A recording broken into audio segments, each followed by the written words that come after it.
The default hotkey to start command mode on your IHSE device is double pressing left shift key.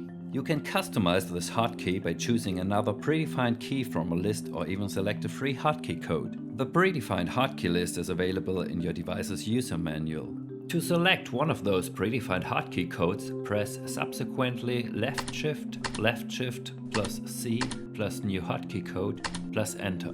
In case you want to use a free hotkey, press left shift plus C plus 0 plus your hotkey plus enter. You can use all keys except for escape, delete, backspace and enter.